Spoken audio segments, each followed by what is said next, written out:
I was doing everything to induce labor. I mean, taking raspberry, taking how many pineapples. When I downloaded the contraction timer, it kept alerting me that you are in active labor, and it was saying emergency, emergency, run to hospital.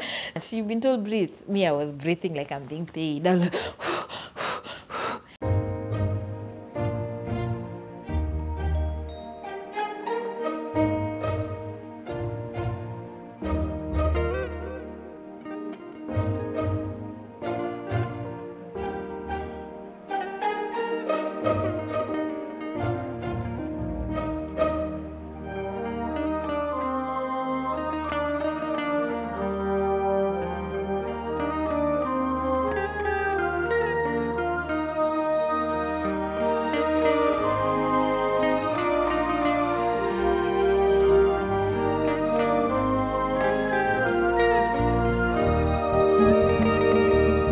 hi guys, welcome back to my channel. Thank you so much for tuning in today. Thank you so much for all who are new to the family. Thank you for subscribing, and in case it's your first time here again, make sure to subscribe and feel welcome to my space. Today is the 24th October 2021 as you watch this video, and it's a very special day for me, and so I decided to share a very special story. And that is my labor and delivery story. My son turns 1 as you watch this, and it's taken me back to the same day last year and the events of that day, and I'm finally at a space where I feel I can share my story. Maybe someone will learn from it or whatever, but this is just my labor and delivery story. So my due date was 28th October, but given that my pregnancy was so hard, I had told God, by the way, manze, tufike to 38 weeks, let's just reach 38 weeks and then we finish this story. Like, I was so eager. I didn't want to go to my due date. I didn't want to go past my due date. So I remember week 38 came and there was no signs. And in fact, I had my baby shower around week 38. Then week 39, I got really tired. I was darker, like you get, is it called melasma? I think. I was doing everything to induce labor. I mean, taking raspberry, taking how many pineapples, walking up and down the stairs.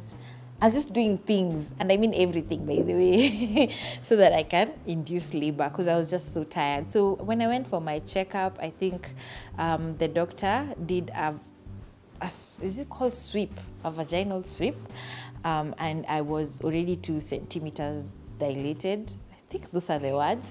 Yeah, so when she did that, I was like anticipating, finally labor will come any day. I think that was on a Wednesday. By Friday, I think I was so tired. I was super tired and heavy. I was ready, I had packed. Then in the morning of Friday, I remember I was working on the sofa, just doing my online things, and then I had like a discharge, and I was like, this feels a little bit too much, you know, this pregnancy discharge. So I was like, this one, I feel like something is there. So I went to the loo, and true to it, my mucus plug had come out, and I was like, oh my God, this is a lot. It was a lot. I never knew, by the way. I used to envision it's like a small thing. My mucus plug was out. It was noticeable. And I was feeling, finally, we are starting the journey. So I remember telling my husband, hey, my mucus plug is out, because I was screaming. And he's like, oh my God, it's time. Now, him as a man, he was like, I need to collect all my debts. So he left. So me, I stayed home. I thought I will vlog. And I think I'll show you footages of me vlogging. Oh, my mucus plug is out and everything. Today is Friday, 23rd October. Yeah, I had a dream that I'll give birth today, 2 days ago, but you know, you never know with these dreams. So what happened is we woke up and we chilled and listened to Rumba, and we're working on on our website that we are putting up for selling instruments, just me and Dan, and we were chilled out. And then I felt a little bit like I've peed on myself. I think, I don't even know. Right now it's 12:40. This is like 1 hour ago, 11:30. I go to the loo and my mucus plug came out. I don't know why, I'm so excited, and I'm just excited. I can't wait to meet this baby. And throughout the night, let me just say, I had cramps. Even today I have cramp. Even right now I have cramps, and like like a lot of pressure down there, but it was on and off. And at night I had the urge to poop and it wasn't coming out. Yeah, so yeah, my mucus plug came out, and it's a lot. I didn't think that's how it is, but yeah. So we just wait and see. This happened at 11:30. Right now it's 12:40. I just want to eat, and then we see how the rest of the day progresses. Hoping, I have the urge to arrange things, and I just don't have the energy. So I want to also rest, but I also want to eat. I don't know. Let's wait and see. Hello. Whew. Eish, mafuta now. So it's, what time is it, Manzi? Oh yeah, it's 7:20. Yeah, 7:20 p.m. I have just showered because hey, the back pain and the sharp pains, and they're getting closer. But yeah, trying to keep calm. I was just putting my bags together. Yeah, and listening to music that is uplifting.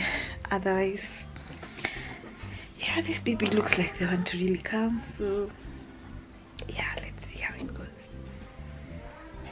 Yeah, and I ate chipo and kuku for McFries, but I am very shocked that the mucus plug just trickles like throughout.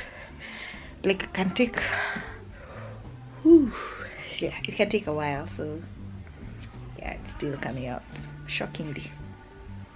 Yeah, see you. And I was just calm. Then I started feeling a little bit of cramping. I was like, I've gone through so much. I've already talked to God. We're going to have a very smooth delivery, smooth labor. So I was like, many cramps too. So I continued doing my work.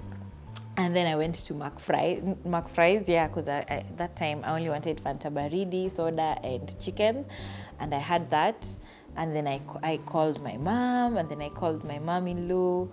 And because she was nearer, I think she sensed from my voice. Like, I was a bit fearful, but not so much. I just asked her, like, where are you? And then she said she's in school. She works next to where I live. Then she decided, wacha nikuje. So I was like, okay, fine. I'm alone. Sidan has gone for his errands. Let her come. So when she comes, I was just cramping. I was listening to worship music, and then I remember I started watching labor and delivery stories so that I can know how it's going. Then because I wanted to do a hypnobirth and a positive birth experience, I was watching those things, trying to remain calm. I'm not saying you shouldn't. I'm just saying what I was doing to try and remain calm. So once she came, she cooked. I could not eat. After McFries, like I was full. I used to eat like at 5 those last days because heartburn and everything. So I was just full. So by the time we're getting to like 8 o'clock, I think my cramps were getting more. And around 9, she was like, let's just go check. And me, I was like, these cramps, they're not so serious to take me to the hospital. There's no need to hurry then to be sent back. But because of curfew, she insisted with my husband, let's just go get checked. Then we can decide whether we come back or not. So we go to Mfisha. And then I remember I walked to the like labor side, and I told the nurse, hi, I think I'm in labor. And she was like, if you think you're in labor, you're not in labor probably, but let's check. So I was checked. The machine was put on my on my belly. We saw the heart, like we felt first the fetal heartbeat, and then now the machine to show the contractions. They were like 1 in 20 minutes, and I was just okay. I was beginning stories. So they asked me, do you want us to admit you, or we wait, like, or you go back home. And I was like, I'm not sleeping in hospital. If I sleep in hospital, the bed is uncomfortable. Let me go home so that I can be well rested for the next day. So I refused admission. So when I was discharged, we went home. I slept so well. Let me tell you, at 7 o'clock sharp, I had like the sharpest pain ever. I was like, hey, what is this? So I wake up and I'm like, hey. And then 7:04 or 5, I think I downloaded a contraction timer app. 7:05, I had another one, and it was so sharp, and it was in front. So I was like, I think this is it. Another 5 minutes, another sharp one. I went to the loo. Now, when I went to the loo, I vomited. Actually, I didn't even make it to the loo. I started vomiting. Then another sharp one every 4-5 minutes. When I downloaded the contraction timer, now I was putting in the app, like, you put the time of how close your contractions are. It kept alerting me that you are in active labor. So it started, I think, 5 minutes, then it went to 4 minutes apart. Then kidogo, we were just 3 minutes apart, and it was saying, emergency, emergency, run to hospital. So the app was telling me it's time. So we wake up, we go to hospital. I'm carrying that bouncing ball. I don't know what the big ball. I'm carrying it because I have read all these things. I know, keep active. So I go with it to the car. I remember I sat in the back seat, but I couldn't sit. So I was standing, I was kneeling on the chair facing behind. The way kids look behind, I was like that. So I'm there, I'm just in pain. I'm like, it goes 3 minutes, every 3-4 minutes. So when we get to the hospital, I give my husband everything for everything you're supposed to register. Then I was wheeled. My plan was to let me walk to the labor ward, but the contractions were so close that they totally refused to let me walk to the labor ward. So when I was wheeled to the labor ward, I remember telling the guard, wait, when the contraction comes, and then we stop, and then we continue. But sitting is very uncomfortable. So when we went to the labor ward, I remember you were given a room alone, and then you were given one person. It was not like our big ward, because of COVID, so you're isolated in one room. So I'm there, I'm being told to change in hospital gowns.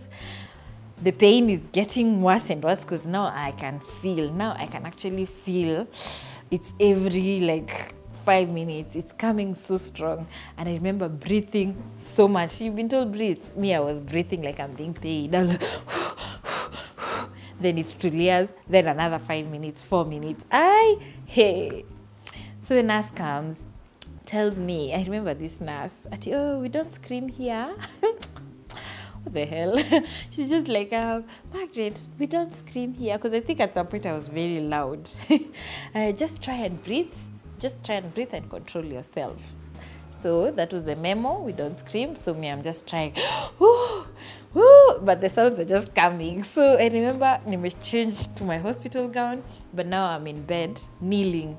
I'm in bed kneeling at a corner, like your bed ya chuva. I was at a corner like this. I'm waiting for a contraction. It comes. I'm like, and then I'm trying to remember. We've been told don't scream. It continued like that for a while. I was with my husband, and then at 8 o'clock they brought me breakfast. Funny enough, I drank tea and cake. Funny enough. Then it continued. I remember at 9, they were getting intense. The doctor checked. By the time I was in hospital, I think I was 4 centimeters or 3. Then by the time it was 10 o'clock, I was 5 centimeters. Now I've been laboring from 7. Now it's 10. It's 5 centimeters. I'm so tired. I'm like, okay, fine. We're halfway there. Then the doctor says, I think we should help you by breaking your water. Wow, that pain for breaking your water. Because people inside your vagina is already intrusive every 1 hour. Or it felt like every minute, but it was, I think, every 1 hour or 2. So he puts his glove. It has the pin for freaking the water, and then it breaks. And now I was in pain. Now I didn't care whether they said no screaming or not. Now I was in pain because the pain was like 1,000 times more. And then the baby had pooped, but it was not the bad poop. So I could see, I'm like, oh my God, what is happening here? Like, I think my mental state during labor was, I need this to be over. I need this to be over. What is happening here? I kept asking myself, what did I do? What did I do? Why am I suffering for the sins of Eve? Why did she have to eat that fruit? Like, okay, where after they break that water, it is painful. It was painful. It was so painful. And now my contractions were like accurate, 3 minutes apart. I was tired of breathing.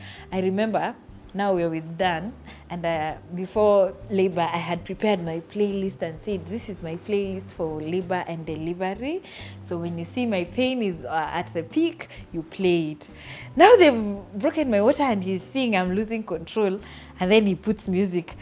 I was like, who is that making noise? I threw the phone. I was like, I want silence. Silence, like throughout. I just wanted silence. No speaking about it, but then I think I was quite dramatic. Wow.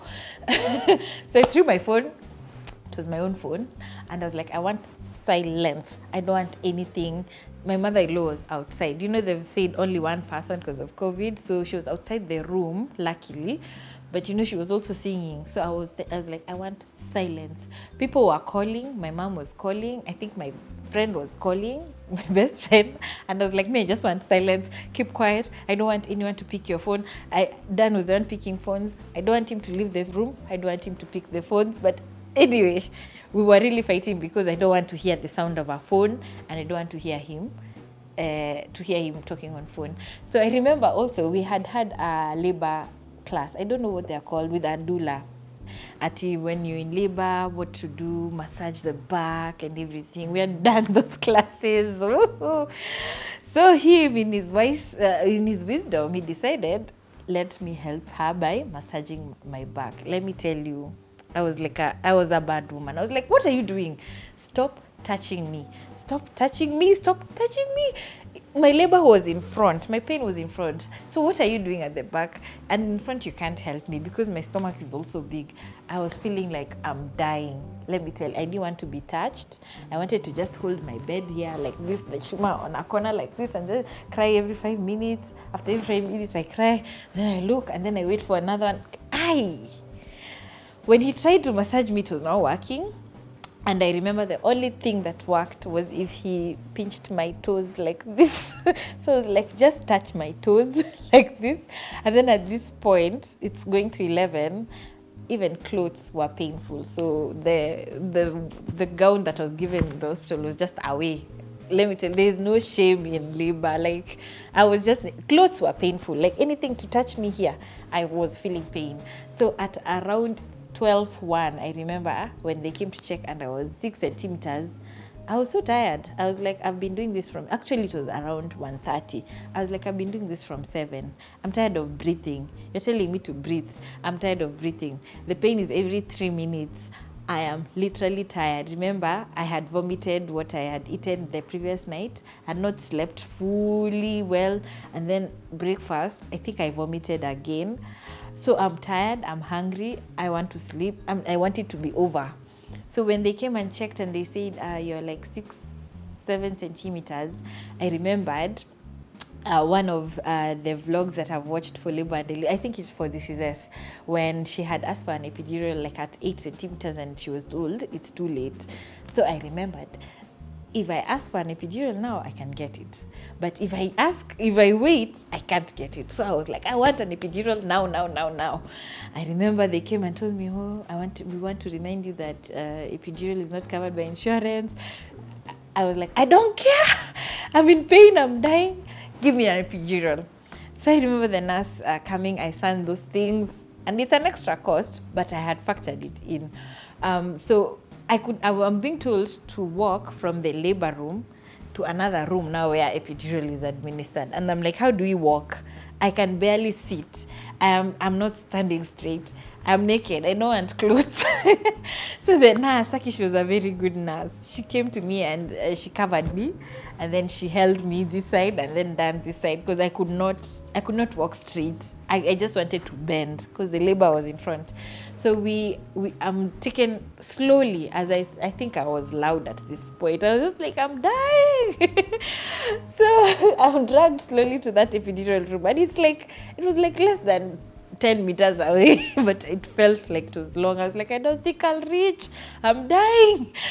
We go there. The person who administers the anesthesiologist, someone, that one, he comes. He's a guy. Because he had taken time, so I was already mad. I was like, where have you been? I was dying. You don't know how this feels. Oh, how can you take your time with such things? So he comes and he tells me, relax, relax. I'm like, relax? Have you ever felt such pain that you are a man, you're telling me to relax? Okay, I was dramatic. So he's like, I need you to relax, I need you to sit down, and I need you not to move. It is very illogical to tell a person in labor, don't move. But you see, they're injecting your spine, so you cannot afford to move. So I remember I held down like this, and he was holding me so strong, and because it's at the contractions are just coming, and you're like, you shouldn't move for like 5 minutes. And he did the injection. And let me tell you, I was a new person after like 5 minutes. I was a new person. I was like, hi, how are you?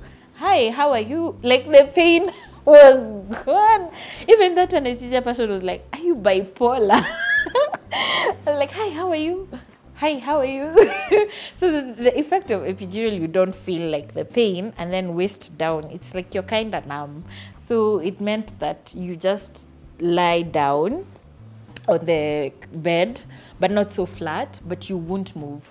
You will feel the contraction. It's like your skin, it's like inajikaza hivi, and then it releases, but you won't feel the pain as much. I was a new person. Because I asked him, where have you been all morning? I was dying. Where were you all this? Epidural was a lifesaver. So now we lie down like this. Lunch was brought, but I remember I was not feeling like eating. It's 2 o'clock, 2:30 there. I just ate fruits. Then now I think Dan was actually very tired and very hungry. So he decided they swap with the mom. So my mom-in-law was just next to the bed, and I told her, the rules are you stay silent. And of course you're in labor. She was like, okay, mom, okay, mom. But then now they've tied the machine for checking the heartbeat of the baby, because they have to monitor throughout. You see, throughout, it's the contractions that are helping to know whether the baby is moving and everything. So they were monitoring the heartbeat. So when it got to like around 3-4, I remember I was looking at the machine and I could feel the beat getting very irregular. And I was like, okay, what's the problem? So by the time they were checking me, I think I was 8 centimeters, around 3. But now 4, the heartbeat was not regular at all, and then it kept going down. So I don't know if that's the medical term, but we could see from the machine, it's not as strong as it was. So between like 4, I think 3:30, 4:30, 5 there, we kept monitoring that heartbeat, and it just kept going low and low. And to be honest, that was a bit scary for me, because I was like, what's wrong? And the doctors, thank God, they were just on watch, like I think every 10 minutes. Even at this moment, when they kept checking the heartbeat, I remember feeling so scared. Like I was so scared, like, did we come all this way for things to go south? But I remember one of my most vivid memories is my mother-in-law was praying. Remember, I had said silence, but I could see her lips moving, and she kept just praying and praying and praying and saying, it's okay, it's okay.